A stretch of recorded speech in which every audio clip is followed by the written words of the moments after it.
Hello students, welcome back to my channel.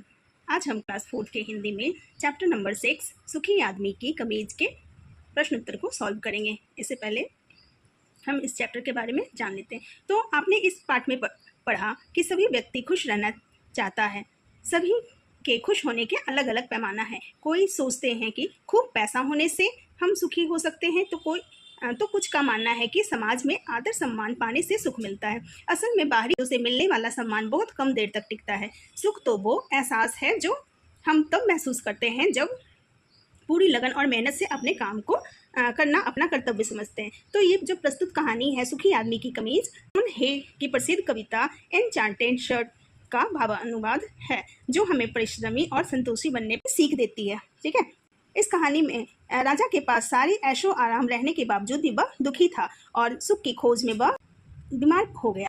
एक दिन जब राजा ने खुशी से गीत गाता हुआ एक किसान को अपने खेतों में काम करते हुए देखा, वह पसीने से लथपथ था, फिर भी उसका चेहरा खुशी से चमक रहा था। उसके पास तो तन ढकने के लिए भी वस्त्र न था, फिर भी वह परिश्रम और पूरी लगन के साथ अपने कर्तव्य को पूरा कर रहा था। यह देखकर राजा सुख का रहस्य जान चुका था और अपने ऐशो आराम की जिंदगी को छोड़कर वह प्रजा के कल्याण कार्य में लग गया। तो ये थी पार्ट सुखी आदमी की कमीज की स्टोरी। अब हम इसके अभ्यासकारी और प्रश्नोत्तर को सॉल्व करेंगे। इससे पहले अगर आपको मेरी वीडियो थोड़ी भी हेल्पफुल लगती है तो प्लीज़ इसे लाइक करें और अपने दोस्तों के साथ शेयर जरूर करें। आपकी एक लाइक से हमें मोटिवेशन मिलती है। तो चलिए अब हम इसके प्रश्नोत्तर को सॉल्व करते हैं। तो सबसे पहला है हमारा शब्दार्थ। विशाल मीन्स बहुत बड़ा, तत्पर मीन्स तैयार, मर्ज मीन्स रोग, अनेकानेक इसका हो गया अनेक प्लस अनेक, इसका शब्दार्थ हो गया बहुत सारे। अभिवादन मीन्स स्वागत करना या अभिनंदन करना। संतुष्ट मीन्स संतोष करना, तृप्त होना। कल्याण भलाई। अगला है कुछ शुद्धलेख के शब्द।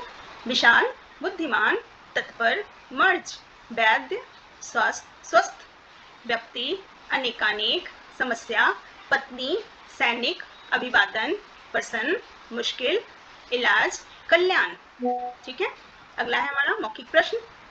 निम्नलिखित प्रश्नों के उत्तर दीजिए। क राजा कैसी जिंदगी जी रहा था? उत्तर राजा दुखी जिंदगी जी रहा था। ख प्रश्न है राजा के सैनिक किसको खोजने के लिए निकले? उत्तर राजा के सैनिक सुखी आदमी को खोजने के लिए निकले। लोगों के खुश न होने के क्या क्या कारण थे? उत्तर लोगों के खुश होने के अनेक कारण थे। कोई अपने गरीबी से, तो कोई अपने बेटे से और कोई अपने पत्नी से दुखी था। अगला प्रश्न है किसान ने किस बात के लिए अपनी असमर्थता जताई? उत्तर जब सैनिकों ने किसान की कमीज मांगी तो उसके पास कमीज न होने पर असमर्थता जताई। अगला है लिखित प्रश्न। निम्नलिखित प्रश्नों के उत्तर लिखिए। क राजा बीमार क्यों पड़ गया? उत्तर सुख की खोज में राजा बीमार पड़ गया। ख वैद्य ने राजा को स्वस्थ रखने के लिए क्या सलाह दी? उत्तर वैद्य ने राजा को स्वस्थ रखने के लिए कहा, यदि राजा को एक रात के लिए किसी ऐसे व्यक्ति की कमीज पहना दी जाए जो सदा खुश रहता है, तो राजा पूरी तरह स्वस्थ हो सकते हैं। अगला प्रश्न है सैनिकों को सबसे सुखी कौन लगा और क्यों? उत्तर सैनिकों को सबसे सुखी किसान लगा, क्योंकि वह किसान कड़ी धूप में भी अपने खेत को जोत रहा था और उसका शरीर पसीने से लथपथ था, किंतु उसका चेहरा प्रसन्नता से दमक रहा था। उसके पास तन ढकने के लिए वस्त्र भी न था, फिर भी वह बहुत खुश था। अगला प्रश्न है नंबर 2, रिक्त स्थानों में सही शब्द लिखकर वाक्य पूरे कीजिए। यहाँ पे कुछ ऑप्शंस दिए गए हैं। वस्त्र, कमीज, तत्पर, कल्याण, किसान। क राजा की सेवा के लिए तत्पर रहते थे। किसान गीत गाता हुआ अपना खेत जोत रहा था। सैनिकों ने किसान से एक रात के लिए अपनी कमीज देने के लिए कहा। पूरी तरह संतुष्ट व्यक्ति के पास तन ढकने को वस्त्र भी नहीं थे। सुख का रहस्य जानकर राजा आराम का जीवन त्याग कर कल्याण के काम में लग गया।